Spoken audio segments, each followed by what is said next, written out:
Welcome to a City Voices interview with Max Morris, who does a lot of work helping victims of sex trafficking.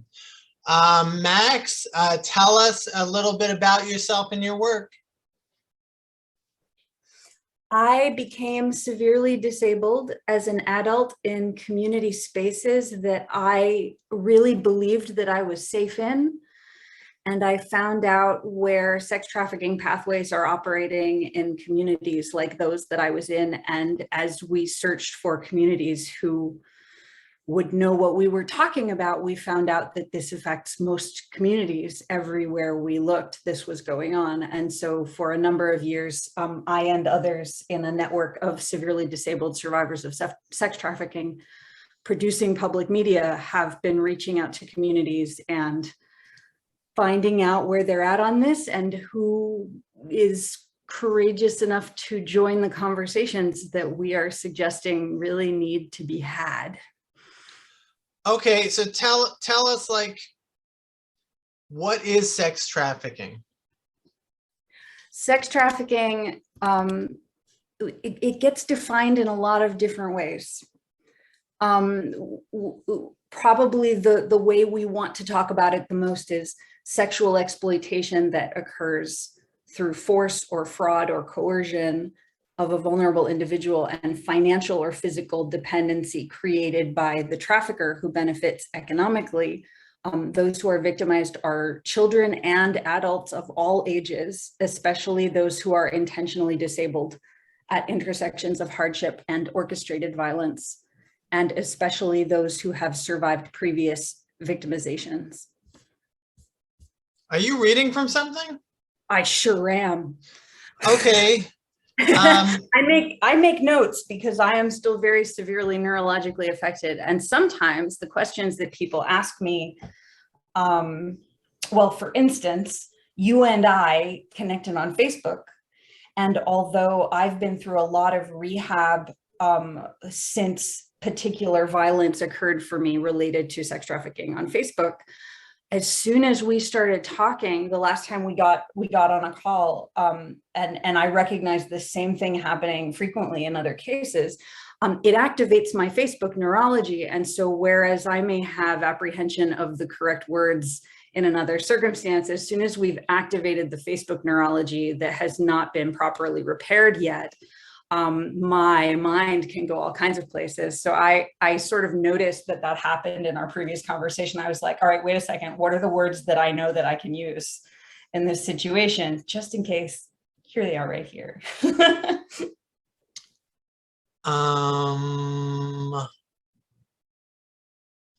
So sex trafficking can happen. How does one fall into being victimized by a sex trafficking syndicate or what have you? If you come into any particular intersections of hardship, there is a threshold beyond which the people around you may not believe what you're saying. They may not understand what you're saying. They may have other ideas about what it means that you're saying something. And so effectively they stop listening to you. Once you have crossed a threshold where the people around you stop listening to you, or including you in respectful discourse, there are a lot of different ways that local human trafficking operations can take advantage of you. My intersections were about severe environmental illness and toxic injury and psychiatrization that was going on in my communities, where many different kinds of situations were being automatically, I believe still are, being automatically swept into psychiatric labeling with no situational support at all, with no resource support at all, so that the people in my communities were being taken into, for instance, psychiatric hospitalization situations and then put right back out on the street as soon as maybe a Medicaid thing or some other thing could not be milked anymore for those resources. And then they get picked up over and over again. So there's like this feedback loop. And in those situations, different roles in a trafficking network or different opportunistic individuals know how to take advantage of people who are caught in that cycle. Does that make sense? Well, tell us about your communities and why they were so vulnerable. My communities were already being affected by different kinds of hardship and different kinds of misinformation. And there was certainly also targeting going on from different violent factions that wanted control of different spaces. We see a lot of the same stuff happening on population levels when there is a powerful organization that wants to sell something in a particular way or wants a commodity from that area, where governments are bringing violence to indigenous communities, like that is a form of this. And it happens in a lot of ways that's very individual to a person, depending on like what tech they're using or what kinds of recreational activities they have socially. Well, tell us about your community. Like what is it like to have grown up in your community? What was your community like? And why your community was so vulnerable? The communities that I was in where a particular experiences of trafficking occurred, they were very compromised by the need to Well, tell us about like the socioeconomic, the racial diversity of your community. Tell us details about your community. So there are a bunch of different communities that we're talking about, depending on how we're coming to this conversation. And the community that I'm going back to are the communities that I had in Texas. And the communities that I had in Texas, they tended to be people in hardship, but not in the greatest forms of hardship, where they were just managing to maintain jobs, where they really had a profound need to connect to healing resources, which they did not have. They had some of, but they did not really have what they needed. And so these communities are creating lots of different healing resources through whatever they're doing for recreation. And how people get drawn into certain kinds of recreation depends a lot of the time on what's being sold to them and what's being marketed to them. So on the one side, you've got people trying to keep jobs with different scientific organizations that have certain kinds of misinformation going on about, for instance, the effect of pollutants in an environment. Are the environmental pollutants really poisoning us, or is that like, that's not really going on? We haven't proven that. And then on the other side, people are under such great stress that they gravitate towards different kinds of recreation. So like there are parts of the community very involved in sex parties. There are parts of the community very involved in certain kinds of video game stuff. There are parts of the community very involved in different kinds of like tech entrepreneurship, for instance. And all of these different facets have the same or different organizations that take advantage there because they can make money doing it. What was the poverty level of your community? Really varying. We were sitting right on top of a lot of very serious poverty, but it was very difficult to see because of how the public conversation in communities is influenced by those who would turn the conversation away from those who are most suffering. So I didn't even realize how much worse things were in my environment because I was always kept focusing on, all right, what is needed to pay the rent next? What is needed to pay the electric next? And that was true for most of the people. Was your community racially and ethnically diverse in Texas? To some extent, but not as much as it should have been to properly reflect the people and the peoples who were in that area. There were Native community members, but we didn't really see Native community really represented in that area. There were Black community members, but there was a conspicuous missing component of a lot of people who, like, before I was trafficked, I did not realize, like many people in that area did not realize, that there are communities of color and communities who are intersectionalized multi-generationally, from different kinds of genocide. And I mean, we can say hardship, but it means a lot of things. And so our lack of awareness about who was really there in our spaces. And the reason for that is because once people had passed a certain threshold of hardship, we lose communication. And so if we're all relying on professional communication conduits and modalities that are run by organizations that are invisibilizing those people, then we don't even know that they're there. We don't even know that they're having the same hardship that then comes to us. And I didn't know where it was coming from, but, you know, starting to notice, oh, there are poisons in these communities that are affecting everybody. And some people it has affected already. And when we trace that, when we trace the history of all of that, what we find are powerful multinational organizations that have long histories of targeting Native communities and stealing land. And can you tell us, like, how old were you when the traffickers came to your town, and like, what was the point of contact with you? Was it a man, a woman, a young person? And what did they say to you? How did they draw you in? The traffickers were definitely already there. I found out that the traffickers were there because as I became severely disabled because of poisons in my environment and unaddressed compounding health conditions, which everybody was experiencing to some degree, but then some people were experiencing much more severe life-threatening versions of, and that was also me. I found out because as people began to disbelieve me when I would tell the truth or say, here is how I've been documenting my health condition, here is what professionals have said to me, here is what, you know, here is all of these different kinds of research. I would get abandoned by people I had been close to.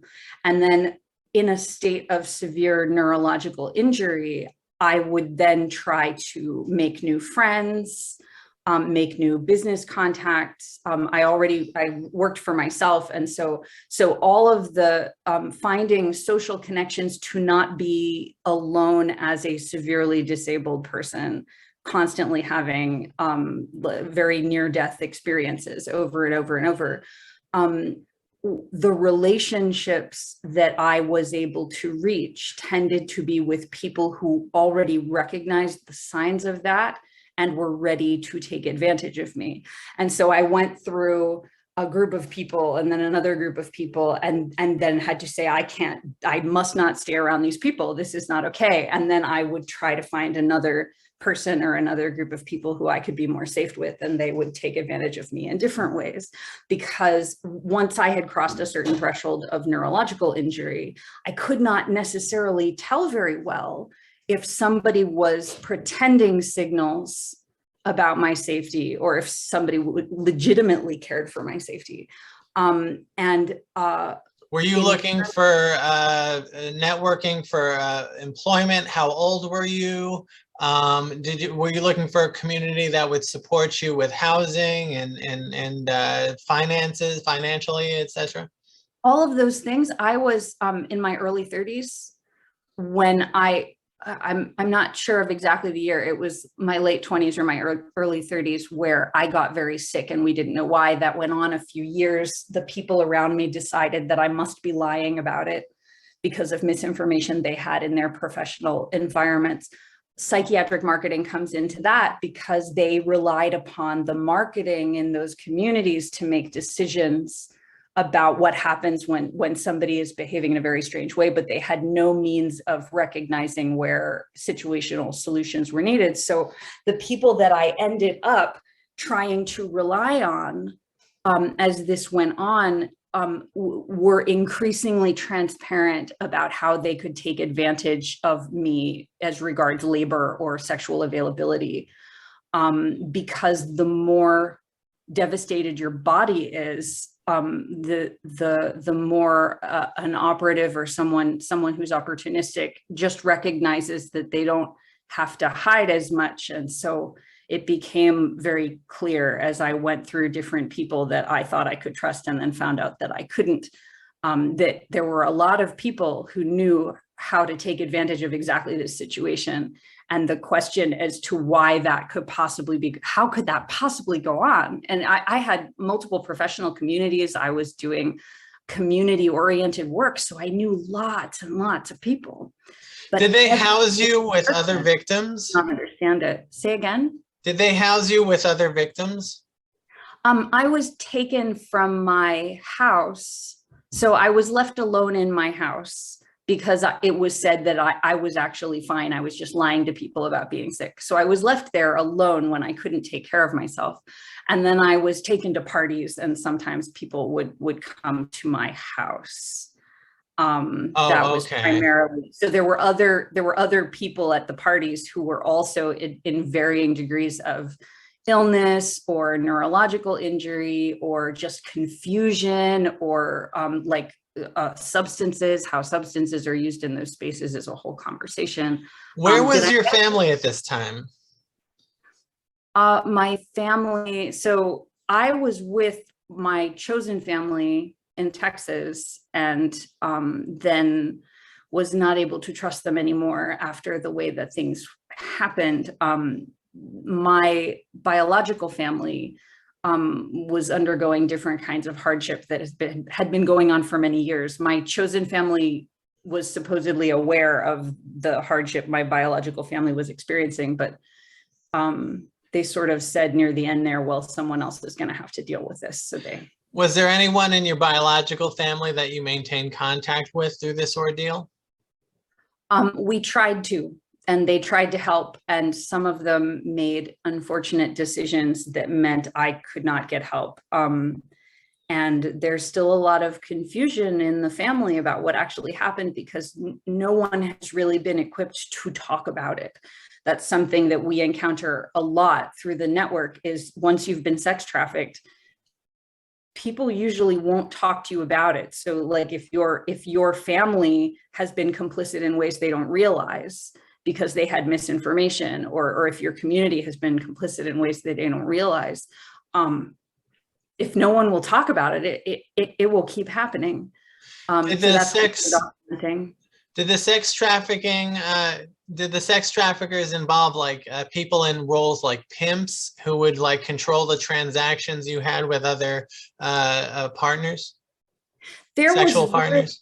There were very loose structures about how that happened, and it seemed to primarily depend on people who were likely trafficking operatives, or just I go back and forth because it's not terribly clear most of the time whether individuals are operating alone because they know how to work the environmental influences or because someone's part of a network and the network is doing it. The people who were involved when I was trafficked in that way were people who seemed to be making profits by getting disabled people to take advantage of other disabled people and make it really pretty confusing about what was happening. And so for me, I was in a series of relationships with people who were my friends, but I was very severely neurologically injured. So when you say disabilities, are you talking strictly like neurological disabilities, disabilities that aren't necessarily visible, but are certainly just as real? Yes, but not always only. There's such a wide variety of ways that this happens. But yes, neurological injuries and brain trauma altogether, poisoning, environmental poisoning is a big subject because it causes TBI in a way that nobody can necessarily see, but then people communicate in a changed way. And if that is swept into, for instance, psychiatric labeling, that is very, very dangerous for someone with severe neurological injuries to be swept into those categorizations. So you call it a conglomerate, right? A sex trafficking conglomerate or a sex trafficking network that entrapped you. did you feel, how did you feel trapped, like you couldn't get out of this type of situation? And how ultimately did you get out of it? I don't know if it was a conglomerate or if it was individuals with awareness of how to use the same tool sets as the local conglomerates, or if it was multiple conglomerates, because my experience was of being very severely neurologically disabled. And then, I mean, it's difficult for me to verbalize, but I mean, I was popped through all of this strata of impossible situations where I'm just trying to survive. And I keep thinking that I have found someone who is going to be a friend to me. And then a series of traumatic events happens, and it happens in a lot of different ways. So I don't want to say that there's any specific conglomerate in my case, but all across the network, it is very clear that conglomerates are active. Well, why did you feel trapped? Tell us how they trapped you. Well, if you are severely disabled enough, you can't get your own needs met. You can't get food or safe water. You can't clean yourself up. You can't get clothing. And so if a person does not have awareness around them of how those needs must be met, and the person has been severely disabled by that environment, it's like putting you in a box and locking you in. You can't necessarily move. Someone can take you wherever they want. Someone can tell you a simple little lie to gain your compliance. But you can't actually move yourself out of those situations if you are damaged past a certain threshold. And there are a lot of people experiencing that with the communities unaware of how it's happening. How did you ultimately free yourself?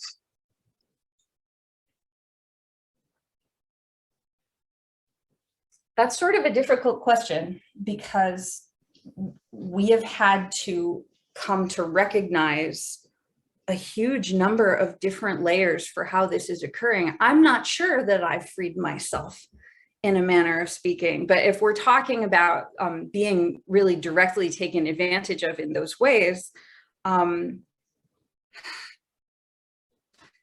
communicating through intuitive public radio has been crucial, because I couldn't communicate with others who understood what was going on with me. But also, what we've been documenting as a network is that these trafficking operations are active pretty much everywhere we've looked. And what that means is that I cannot interface with police or social services or a number of other of the usual mainstream support systems, because we know how trafficking pathways are embedded in those systems. And so unless there are people in a particular environment that I can know that I'm communicating clearly and effectively with, it cuts me off from a lot of things that many people would assume I would be safe with. And if, for instance, I ended up unconscious and somebody called an ambulance, I could be re-trafficked very easily, simply because there are things going on in the systems that no one has addressed. And so myself and a lot of others across the network, we're not even safe when it seems like we're safe.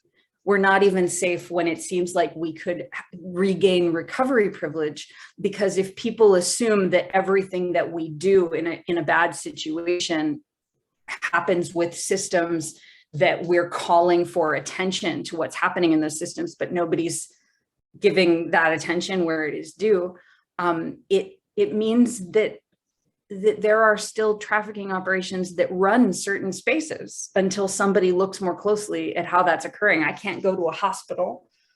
There are a lot of government systems that I have to stay away from, because I'm aware of where co-optation is going on, and I can't trust my personal safety to those systems. There are a lot of systems like social media and tech where people put their trust in different platforms that are providing some kind of service, but because we know where trafficking activities have gone unaddressed, we can't take advantage of that either. So wherever there's this proliferation of businesses that will not address this, or organizations that will not address this, are sex trafficking survivors extracted, or are they still being sex trafficked? If I have to high alert do the sex traffickers have like actual agents in like the hospital system, the police system, the psychiatric system, or they could recapture you should you be fall into any of those systems? Yes? Very common. Very, very common. Yes. Okay, and what was it, other survivors who helped to free you from this lifestyle? Yes, Intuitive Public Radio was built by myself and other severely disabled survivors of sex trafficking who, previous to IPR, could not communicate at all with one another or anybody else. And it was endless hell. And maybe I'll just say it that succinctly, but because we can communicate with one another now, we are able to document things we could not document before. We're able to exchange notes about situations that we never had any hope of understanding before, because we're all operating on extremely limited brain function, but we've been building brain function by communicating with one another where we understand what's going on. And so through that, we've built a tremendous public platform with which to communicate collectively, which is much more effective than what we were having to do individually. Are most victims of sex trafficking disabled people? Well, I think we have to say that anybody who's being victimized by sex trafficking is being disabled, like it's happening simultaneously. It depends on how we're talking about disability. Like, I mean, we could go through a bunch of pieces of it and say, are these people disabled in the first place? And that's what makes them victimizable by sex traffickers. And I do think there's an argument for that, but I think it might be that would be a very complex conversation on its own. Well, let me ask you, do you believe that most victims of sex trafficking have been previously seriously traumatized into people?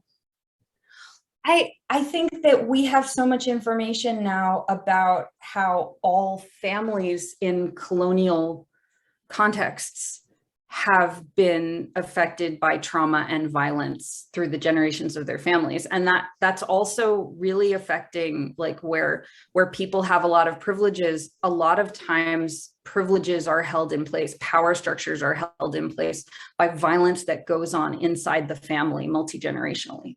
And so when that's going on, anybody who's susceptible to the kinds of misinformation or mistreatment that lead to sex trafficking is already disabled in those ways. When we took the land from the native peoples and disabled them and poisoned them, that is it's a pattern that has repeated and repeated and repeated, that we have to get to the root of it and stop it in all cases in order to stop it at all in the first place. Does that make sense? So tell us about the survivor. Does your network of survivors and really mavericks in seeking to liberate other victims, are you just looking to help people with similar disabilities who are being sex trafficked, or anyone who is sex trafficked?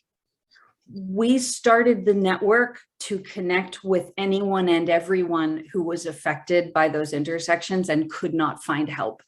And that's a huge list of different kinds of people.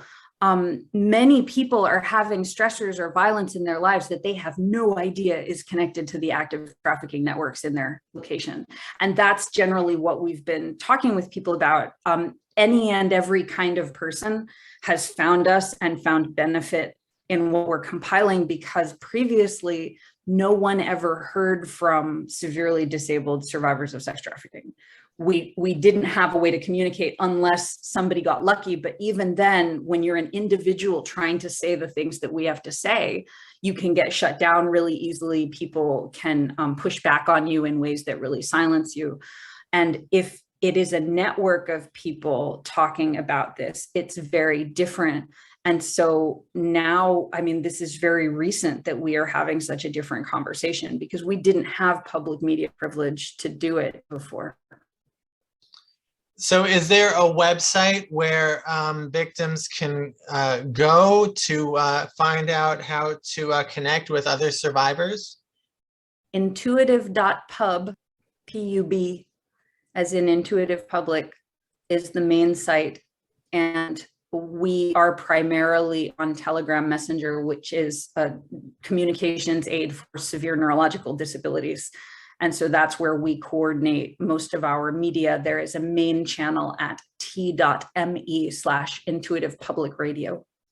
So tell us more about the, I guess I would call you like freedom riders, really. I mean, tell us about the network of survivors and how successful you've been in liberating other survivors. There are a zillion people in our network who are only referenceable as intuitive invisibles, because it is not safe for them to share, a picture of them or their name or anything that would be identifying. And we've set up infrastructure that allows people to contribute privately and anonymously, in addition to if people want to build public professional platforms as themselves, then we help them do that. But so many people cannot. And previous to this infrastructure, all of our intuitive invisibles who would have participated in safeguarding communities and building what is needed were being totally cut off from that before. So we have a lot of private groups, and then we have public channels where survivors can collaborate in publishing publicly without having to reveal something of themselves necessarily. People work together and recover functions and find ways to repair what's going on in their environments. I am only able to talk to you in this way because I've gone through a huge amount of rehab that was only possible because we used those communications mechanisms and the infrastructure that we built. There are a huge number of people now working with us to compile information about what's going on in their different locations. And because it's an international network, basically every location we are compiling information. Anyone we can reach, we're compiling the information we can so that people in that location will have the benefit of recognizing survivors are already bringing these notes together, and then people can add to them. It allows us to be people, whereas we were stripped of the privilege of being treated as people. And many of us had the experience of not being people for a very long time before we were facilitated in being people again. And so this allows us to be people. And I don't know how to tell you how huge that is.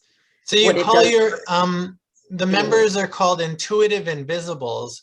I know what invisible means, but can you explain more, like why are your members called intuitive, and combining the words, what does it really mean? One of the meanings of intuitive for us is that we noticed that there was a lot of talk in our spaces about how important intuition is, and creativity, and listening to one's source self, and really tuning in to maybe the stillest, smallest voice of truth that is there. We noticed that there was a lot of talk about that, but when people really needed to do it for their very survival, they weren't doing it, and they weren't able to recognize survivors of violence right under their noses, where we could very easily eliminate the violence that is occurring if someone was able to listen more intuitively, with more recognition of how we all come from the same place. We all come from the same source stuff. And so intuitive invisibles are prioritizing listening intuitively, regardless of our various states of visibility or invisibility. And also, the invisible, the mystery of what is invisible. What do we learn from it? How do we learn from each other if we've been made invisible and we can't reach one another? What do we tune to? So it's a good compass. And you mentioned the violence. Is there something more to the violence than the violence that is typical between a sex worker and her trick, where the trick gets violent? Is there something more? Is it mostly of that nature? It is such a wide variety of different versions. I'm not sure where to start, but I'm glad to talk about more of them over time. Yes, it's like that. And it's also completely different than that. And sometimes very difficult to recognize if you don't know what to look for. Before COVID, did the Intuitive Invisibles meet physically in person? And tell us about how the network maintains contact with its members during COVID. We had not succeeded in relieving the traumatic isolation that was occurring before COVID was introduced. And so it was several years of figuring out where various current circumstances were connecting with the documentation that we already had in the network. And now we have recently made some progress in helping some people connect in person, but it's still really hardcore. And I even hesitate saying that because there's so much traumatic isolation across the network. We have just the very beginnings of shifts in that direction, because one of the things that we're using our network documentation to achieve is to have an international interconnecting network of food forests and resource hubs, so that people can have a way to travel, so that they have places to stop at that would support people who are severely disabled by what tends to happen at trafficking intersections. A lot of that is digestive conditions. A lot of that is having been starved or having been made very, very sick if you try to eat. And so eating, being able to reach safe food is a huge conversation. And being able to reach food that is being grown in natural and respectful ways, rather than food that has been stripped of nutrients or has been contaminated in various ways. That's a huge part of why survivors can't necessarily get to one another, or can't necessarily get to a location where they'd be safe, because the resources need to be there. And so we are in the process of establishing locational refuges, every possible location that there's someone who wants to develop a property or host in some way, so that we have the ability to travel from point A to point B to point C without encountering worse violence or hardship. And you'll have to find a trustworthy folks to provide those safe harbors, right? I mean, it could easily turn into a messy situation. That's why one of the reasons that we use Telegram so extensively is that Telegram has functions that allow us to have much more human conversations with one another, to build relationships starting on Telegram with more privacy and more security. And then once a certain amount of trust is built, then you have people collaborating in individual locations, or people finding one another, as we have started to interconnect resources from Pennsylvania to Wisconsin and the greater Midwest to Colorado. And then there are legs that go down to Texas, where I was, and out to New York. And then we're building those out from there. Tell us what it means. Tell us about this big barrier to your work called traumatic isolation. Can you tell us, like, how would you define that? I'm going to focus on one particular part of it that's so important. And it's that if so many people are being poisoned by everyday circumstances, because businesses have relied on fraudulent and incomplete research to regulate the safety of their products, then what you have is people who will not be able to leave a space until it's certain that they won't be killed by what they come into contact with. So a lot of people are being traumatically sensitized by, for instance, water damaged buildings and toxic black mold growth. And that has been a conversation that has been really quashed in a lot of ways. But when we recognize how people are experiencing, one of the things that I experienced, for instance, is toxicant induced loss of tolerance, so that I have had to go through a very lengthy and complex rehab process to be able to come into contact with a bunch of different specific particulates, that if I would try to walk into a store, or even if I would go into like an outdoor public place where there were things being sprayed, like pesticides being sprayed or something like that, concrete dust from roads, cardboard dust or paper bags. There's all kinds of stuff that happens in warehouses. So all of there are building materials, like I could keep going. But what it means is that because people are being sensitized in these ways that stop them ultimately from doing something about it or from talking about it, we have a situation where huge numbers of people, and I would say increasingly huge numbers of people, need a conversation with their communities about how they need not be poisoned when they try to leave their living space, if they're lucky enough to have a living space. If we're talking about that, then we are dramatically decreasing the isolation that occurs, and we are dramatically decreasing the opportunities for human trafficking in those locations. So that's a big part of how we're addressing that. So you personally were a victim of the poisoning of your environment, and that caused neurological damage. And can you tell us about your experiences going to the medical and the psychiatric establishment for help? Sure. I'm gonna blow my nose first.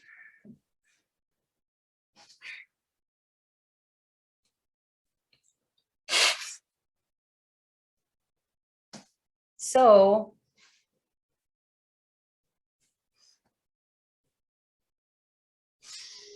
I had different kinds of health problems in my life that were sort of under everybody's radar, and I was just sort of dealing with my life in the ways that I could deal with my life. And I think lots of people can say something just like that.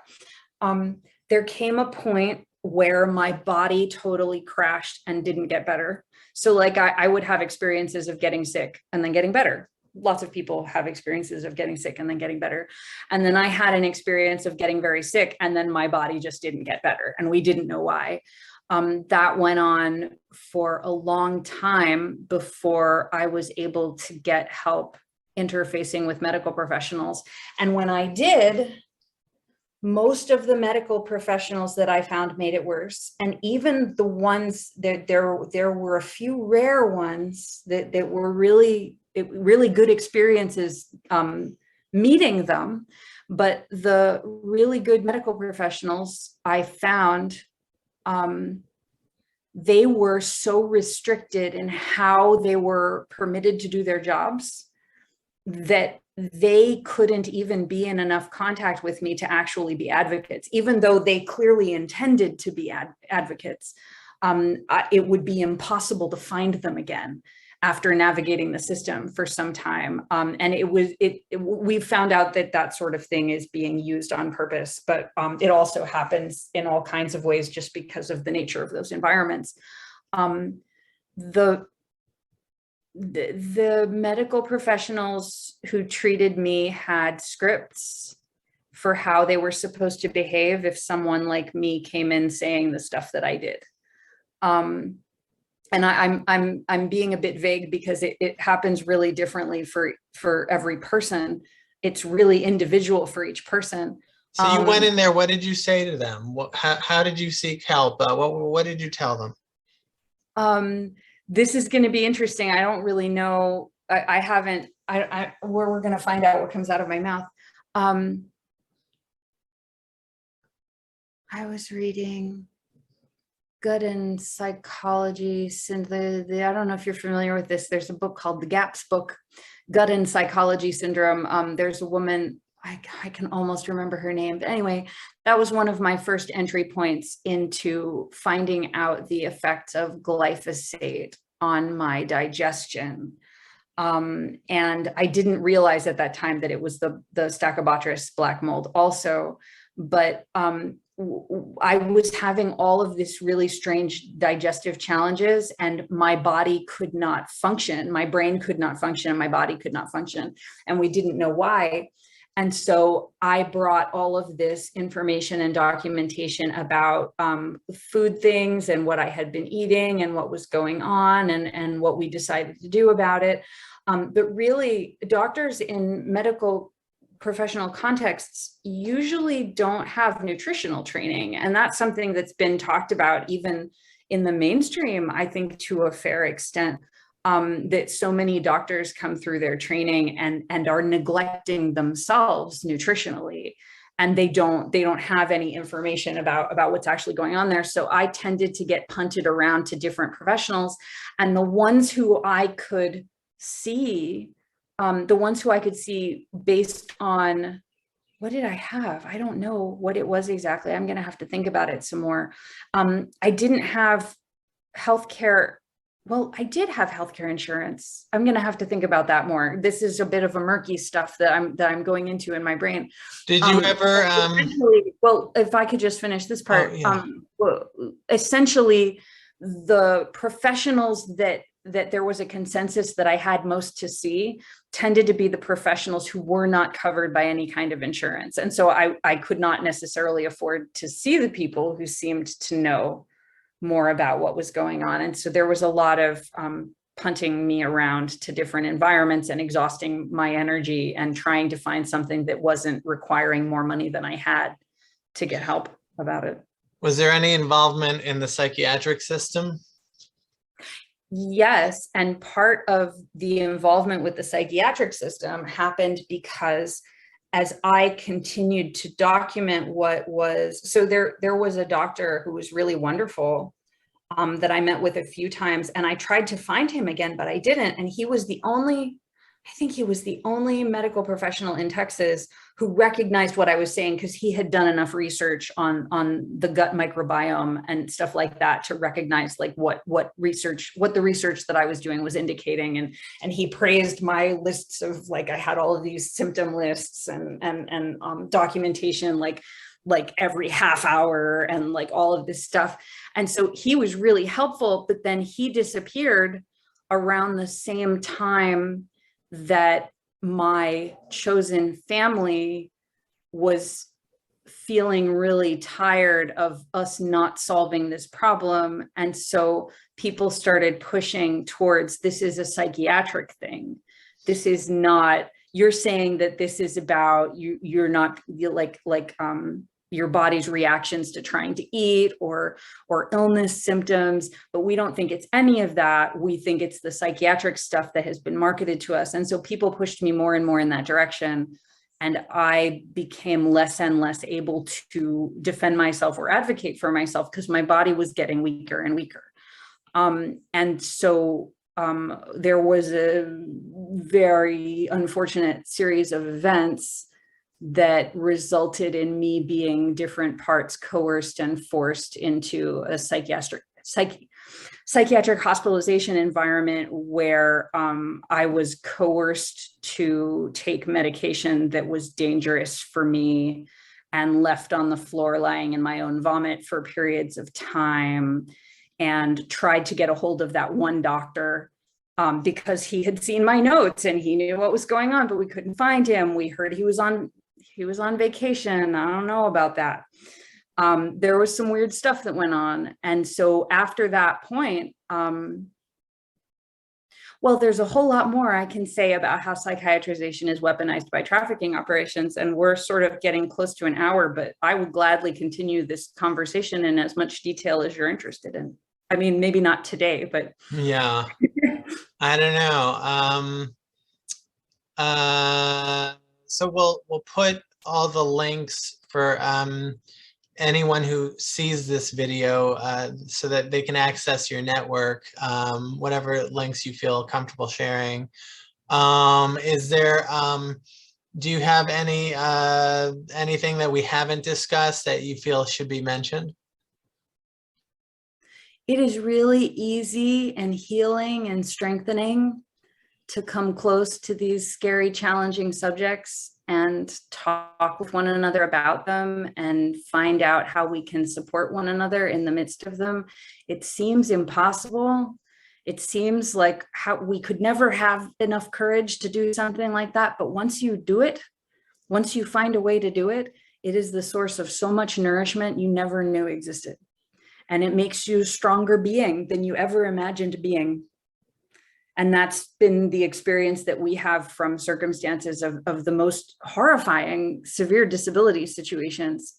We find out that there is really this powerful magic here when we restore community and we restore respectful dialogue about any and every subject, we find out that we are brave enough, and we are really inviting everybody into that. Can you tell us an anecdotal story of how the intuitive invisibles helped someone out of a situation without, naming any names? Every day we are organizing supplies, we are organizing any kind of dispatch. We can recognize we have a space called Intuitive Helpers, and we have a help requests channel where people can bring whatever needs come up. There is such a diverse set of different circumstances that people are in. I'm usually most comfortable talking about me.